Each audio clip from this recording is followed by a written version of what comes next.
Café de Sèvres.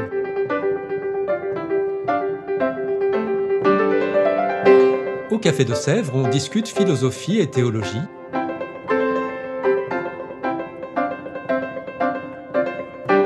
C'est là que chaque semaine, Isabelle, Parnell et Claire dialoguent avec un enseignant du Centre Sèvres, faculté jésuite de Paris. L'émission d'aujourd'hui est animée par Parnell Ledaga. Chers auditeurs, chères auditrices de Café de Sèvres, bonjour. J'ai le plaisir d'être avec vous aujourd'hui de nouveau. Nous allons parler d'une philosophe nommée Martha Nussbaum. Et pour en discuter avec nous, j'ai le plaisir d'accueillir Cécile Renoir. Bonjour Cécile. Bonjour. Merci d'avoir accepté notre invitation.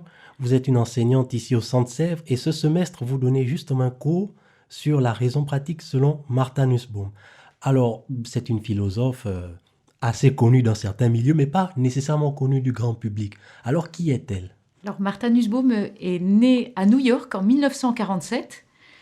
Son père est un avocat de Philadelphie. Oui. Elle nous dit qu'il venait d'une famille pauvre de l'État de Géorgie.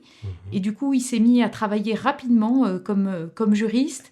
Il a eu un peu de mal avec le choix qu'avait fait Nussbaum de se convertir à la religion juive en épousant une personne juive.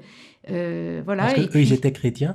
Ils étaient, oui, je pense ils étaient de tradition chrétienne, pas forcément très pratiquants, d'après ce que je sais, mais je ne suis pas tout à fait sûre.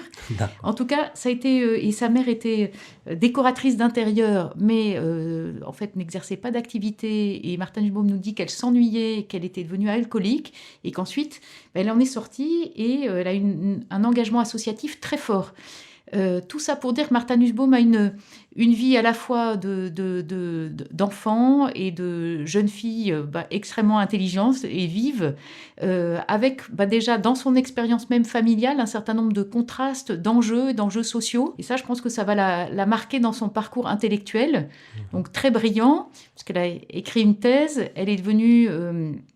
Elle a écrit cette thèse à Harvard et puis elle a enseigné, là aujourd'hui, donc elle a 75 ans, donc elle est émérite, mais elle a enseigné longtemps à Chicago, voilà, et avec un parcours qui l'a amené à conjuguer un intérêt pour les traditions grecques, à la fois littérature et philosophie. Elle a beaucoup travaillé la pensée d'Aristote, la pensée des tragiques grecs, et puis elle s'est intéressée aux enjeux de développement international, et a beaucoup travaillé, notamment à partir d'entretiens qu'elle a menés en Inde, et d'une expérience pour réfléchir justement à la constitution indienne, et l'articulation entre la manière dont les constitutions des pays sont élaborées et la façon dont elles permettent ou pas aux citoyens de déployer ce qu'elle appelle leur capacité centrale. D'accord. Alors, mais quels sont les thèmes, vous venez d'évoquer le développement, mais quels sont les thèmes principaux qu'elle traite en général dans sa philosophie, dans ses écrits ? Alors, je pense que effectivement, cette notion de développement humain, est une notion absolument clé. C'est vrai que Martha Nussbaum, je pense que ce qui l'a fait beaucoup connaître, c'est ce travail justement autour de ce qu'on appelle l'approche des capacités, ou capabilités. C'est une approche qu'elle a développée avec Amartya Sen, qui est peut-être plus connu qu'elle, qui est économiste. Prix Nobel, voilà, prix Nobel, et dont les travaux ont permis notamment d'élaborer l'indicateur dit de développement humain, qui est utilisé par le PNUD, le Programme des Nations Unies pour le développement, pour évaluer la situation des pays, pas seulement avec le critère des richesses matérielles et du PIB par habitant, mais en regardant la question de l'accès à la santé et à l'éducation.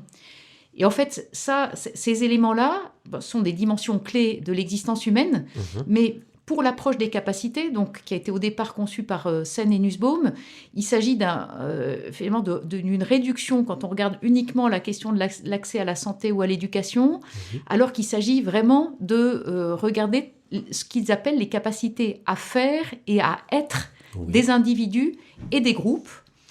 Et alors, Martha Nussbaum a proposé une liste de 10 capacités qui sont pour elle centrales, qui vont depuis la question de l'intégrité de la vie jusqu'à la question du contrôle sur son environnement naturel ou politique, et en passant par justement ce qu'elle appelle la raison pratique et l'affiliation au sens de la capacité à nourrir des liens de qualité avec les autres. Voilà, et je lis peut-être juste la façon dont elle décrit la raison pratique. Ah, bien sûr. Elle en parle en disant « c'est la possibilité de concevoir une conception du bien et d'engager une réflexion critique sur sa propre vie ». Et elle souligne que ça va de pair avec la protection de la liberté de conscience et de la liberté religieuse. Et j'insiste un tout petit peu là-dessus parce que pour elle, cette raison pratique, donc cette capacité à discerner et à avoir une réflexion critique sur sa propre vie, comme la capacité d'affiliation, donc de relation, eh bien ce sont les deux capacités dont elle dit qu'elles sont architectoniques, c'est-à-dire qu'elles conditionnent le déploiement d'une existence proprement humaine. Et donc c'est cette conception-là du développement qui l'amène à s'intéresser aux responsabilités de différents acteurs, les États, mais ça peut être aussi les organisations internationales, les entreprises multinationales, les associations. Donc avoir une réflexion vraiment en philosophie politique appliquée. Et puis ça la conduit aussi à regarder en matière éducative si et comment nos philosophies de l'éducation permettent d'avoir une conception de l'existence qui favorise le déploiement de ces capacités. Je disais qu'elle aime beaucoup comparer ou regarder à la fois la tradition indienne et la tradition américaine.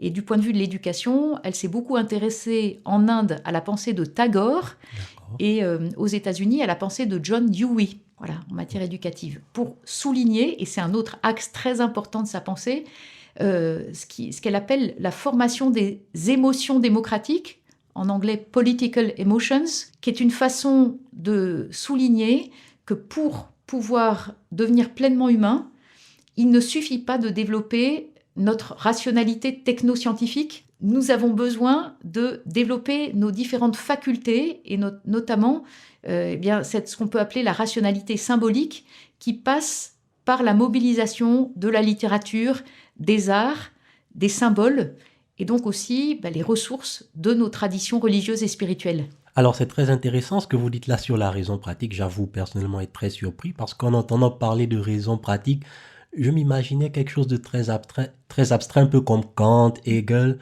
mais c'est vraiment pratique en fait lorsqu'elle parle de raison pratique.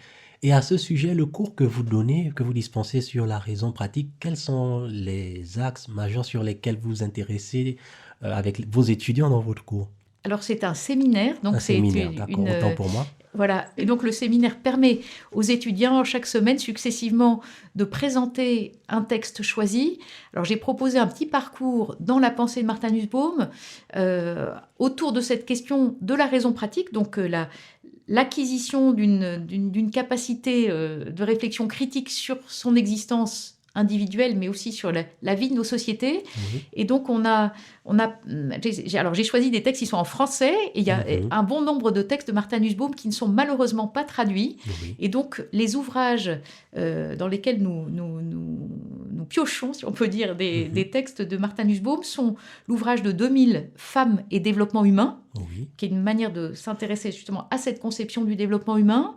Elle a écrit 10 années plus tard un ouvrage de synthèse sur l'approche des capacités qui s'intitule en anglais Capabilities et qui a été traduit comme en capacité et qui permet de regarder aussi un peu des inflexions dans la perspective de Nussbaum et comme vous le dites, d'une manière très concrète.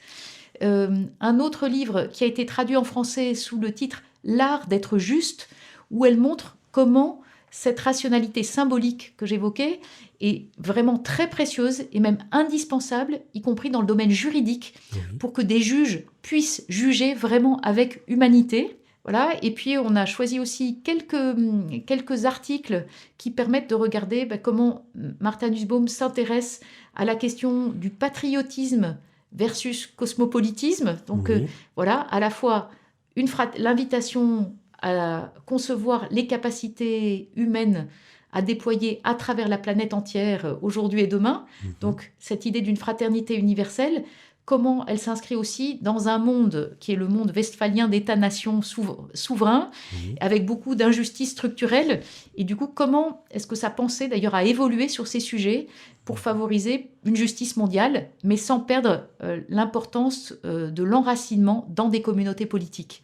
Très intéressant ce que vous dites en parlant notamment de justice et de l'organisation des structures étatiques. Alors, en menant quelques recherches rapides sur Martha Nussbaum, j'ai vu qu'elle s'est aussi un peu intéressée à la pensée de John Rawls. En fait, comment est-ce que sa philosophie se compare avec celle des penseurs contemporains, notamment John Rawls et puis d'autres? Est-ce qu'elle les critique? Est-ce qu'elle est d'accord avec eux? Est-ce que vous pouvez nous en dire quelque chose là-dessus? Oui. Alors, elle reprend effectivement la manière dont Rawls a proposé, dans sa théorie de la justice, Oui.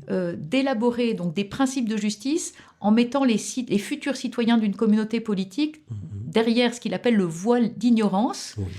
Et dans cette position originelle, avant même la constitution de la société politique, Rawls défend la thèse selon laquelle les citoyens vont se mettre d'accord sur 3 principes, qui sont un principe d'égale liberté pour tous, et puis un principe d'égalité qui se subdivise donc en égalité des chances et principe dit du maxi-min, ou principe de différence, qui veut dire accorder une place préférentielle aux plus défavorisés, ce qui rejoint un peu l'option préférentielle pour les pauvres dans la pensée sociale de l'Église catholique. Alors, Martha Nussbaum nous dit qu'elle est d'accord avec ces principes de justice, mais qu'elle n'est pas d'accord avec la manière dont Rawls parvient à l'élaboration de ces principes.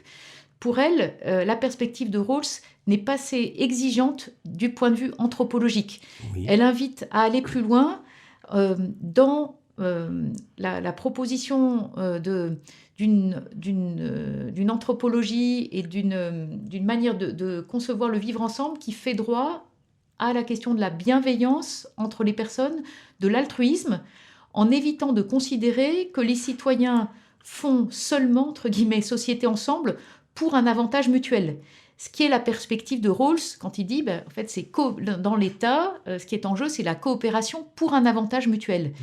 Et Nussbaum souligne que cette perspective-là, et qui est chez Rawls, elle est obtenue à partir des délibérations entre citoyens qui sont également libres et rationnels, selon Rawls.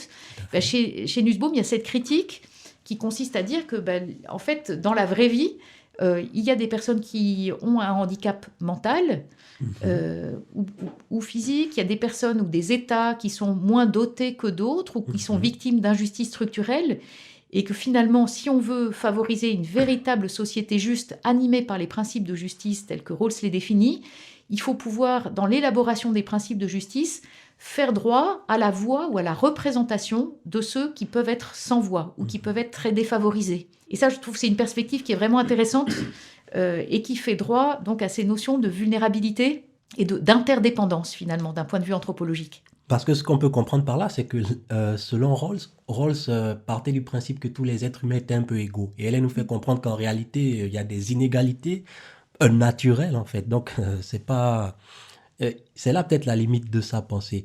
Et étant elle-même philosophe, en plein XXIe siècle, et femme, est-ce qu'elle nous dit aussi quelque chose sur le féminisme? Oui, alors elle est assez critique de la pensée de Judith Butler, qu'elle trouve avoir une pensée très compliquée et pas forcément suffisamment, enfin un peu trop théorique à son goût, et qui ne fait pas suffisamment droit à la réalité des injustices vécues par les femmes à travers la planète, qui se comprennent aussi en termes, et d'abord peut-être pour elle, en termes d'injustice sociale, d'inégalité d'accès aux moyens de l'éducation, en termes des inégalités en termes de salaire, etc. Donc, c'est beaucoup sous cet angle-là que Martha Nussbaum a réfléchi à la condition des femmes et aux façons pour l'État et dans les constitutions des États d'essayer de corriger cela en réfléchissant notamment à la place de la famille, au fait que la famille, pour Martha Nussbaum, est une institution politique. Donc, il peut y avoir, c'est pas une institution pré-politique. Pour Nussbaum, il peut y avoir à bon droit une interférence de l'État sur les structures familiales de manière à pouvoir garantir le respect de la dignité concrète de tous, et notamment des filles et des femmes. Et vous avez mentionné aussi le fait qu'elle s'était convertie au judaïsme. Alors, elle est juive pratiquante ou est-ce qu'elle nous dit quelque chose de Dieu, de la religion? À vrai dire, alors, elle se soucie beaucoup du fait que les personnes puissent avoir la liberté, une liberté de conscience Oui. et une liberté dans leur pratique religieuse. Mhm. Ensuite, c'est vrai que moi, je ne sais pas. Voilà, en fait, j'ai pas en tête de texte dans lequel elle est mentionnée une pratique religieuse régulière. Mhm. En tout cas, ce qui est certain, c'est qu'elle accorde beaucoup d'importance à cette liberté religieuse. On pourrait sans doute accentuer plus qu'elle ne le fait l'importance du fait de pouvoir puiser à nos sources spirituelles, à nos traditions religieuses, pour pouvoir réfléchir justement à ce qu'est un développement humain, à ce qu'est une vie digne. Et peut-être certains avaient proposé d'ajouter aux 10 capacités centrales que propose Nussbaum dans la liste qu'elle a conçue, qui fait l'objet aussi de beaucoup de discussions avec un certain nombre de philosophes, de chercheurs en sciences sociales de différents pays. Oui. On pourrait rajouter ce qu'on pourrait appeler la capacité de transcendance, voilà, D'accord. qui n'est pas là chez elle. D'accord, très intéressant. Alors, avant de terminer, j'aimerais vous poser une question sur les ouvrages. Vous avez mentionné le fait que beaucoup de ces ouvrages ne sont malheureusement pas traduits en français.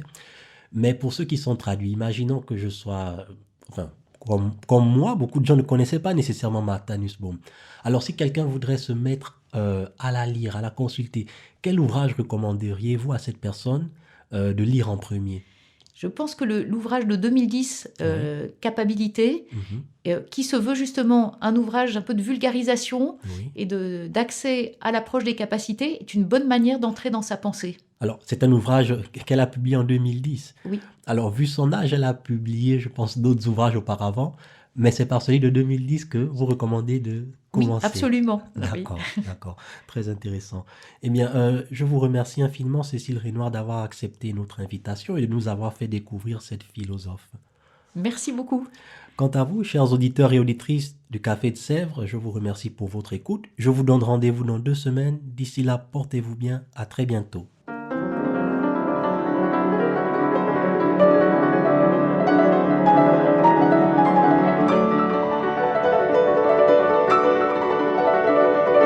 Vous écoutiez Café de Sèvres, le podcast du Centre Sèvres, Faculté jésuite de Paris, en partenariat avec RCF.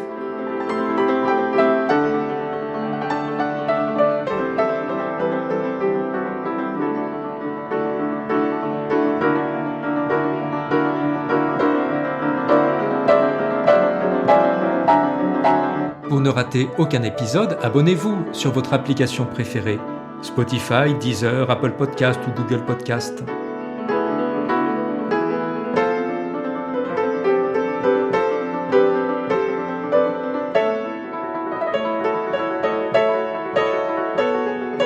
Et sur notre site internet www.centresèvres.com, découvrez l'ensemble de nos cours et conférences en philosophie et théologie.